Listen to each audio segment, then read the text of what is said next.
সুপ্রিয় দর্শক মন্ডলী, আমি আছি বোদাই টিভির পক্ষ থেকে রিপোর্টার রিপন। তো আজকে আপনাদের মাঝে দেখামু যে প্রবাসীরা কিভাবে সহজে টাকা ইনকাম করে এসির তলে বৈশা, তাই আপনাদের মাঝে শেয়ার করবো।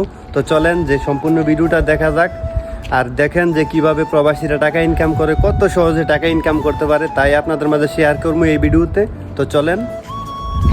তো এখন আছি আমরা যেখানে কাজ করতেছে প্রবাসীরা এবং কি আমিও, তো সেখানে যাইতেছি। আর আজকে এখানে সাব্বা করা হইব টোটালি এই যে এখানে। আর এই যে রুম দেখতে পাচ্ছেন, এগুলা প্লাস্টার হইব। আর এগুলো হচ্ছে যে সিমেন্ট আর রামল, মানে এগুলো হচ্ছে যে তরতাশা কয় আরবিতে। তো এখানে তরতাশা করবো, এগুলার টাইস করবো, আগে প্লাস্টার করবো সম্পূর্ণ রুম। ঠিক আছে, এভাবে সহজে টাকা ইনকাম করে। মনে করেন 10 ঘন্টা 12 ঘন্টা ডিউটি করব, সহজে টাকা ইনকাম করব, কোনো কষ্ট নাই, তাকলিফ নাই, পুরা সম্পূর্ণ এসি। এই যে দেখতে পাচ্ছেন, এগুলা বড় মোকায়েব। ঠিক আছে, একদম ক্লিয়ারভাবে আইতে আছে বাতাস। কি মনে করছেন?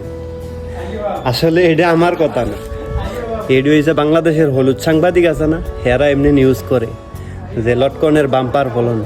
ঠিক আছে, কিন্তু দেশে হাজার হাজার মানুষ মহিলা যাইতে আছে, এটার কোনো খবর নাই। এরপরে গিয়া লটকনের বাম্পার ফলন, আর গিয়া কোন দেশে হৌরা ভালো হয়েছে, কোন দেশে গম ভালো হয়, এটি হয়েছে হলুদ সাংবাদিক রিপোর্টার। সেই রিপোর্টার হয়ে গেলাম আমি। হন সত্য ঘটনা যদি বলেন তাইলে আপনার চাকরি থাকবো না, আপনার জেলে লইয়ে যাব। এটি হয়ে গেছে বর্তমানে দেশের পরিস্থিতি। যাক, তো আজকে আমরা এখানে কাজ করতেছি যে এখানে সাব্বা কর্ম 3 মিটার। যদিও এখানে পোক্তভাবে কাজ করায় না, কারণ যদি এখানে দেখা গেছে তরতাশার সাথে কেমিক্যাল দেয়, তারপরে যে ছোট ছোট সিলেকশনের কণা দেয়। আর এখানে এগুলা নর্মালি দিতে আছে, কারণ এত রেডিমেড কাম সোজা করতে। এই যে এখানে সাব্বা করবো, এখানে কোনো হাদিদ দিব না, মানে মোট কথা এই যে একটা পরশা, এগুলো হচ্ছে বিছাইব, তারপরে এখানে সাব্বা করে দিব।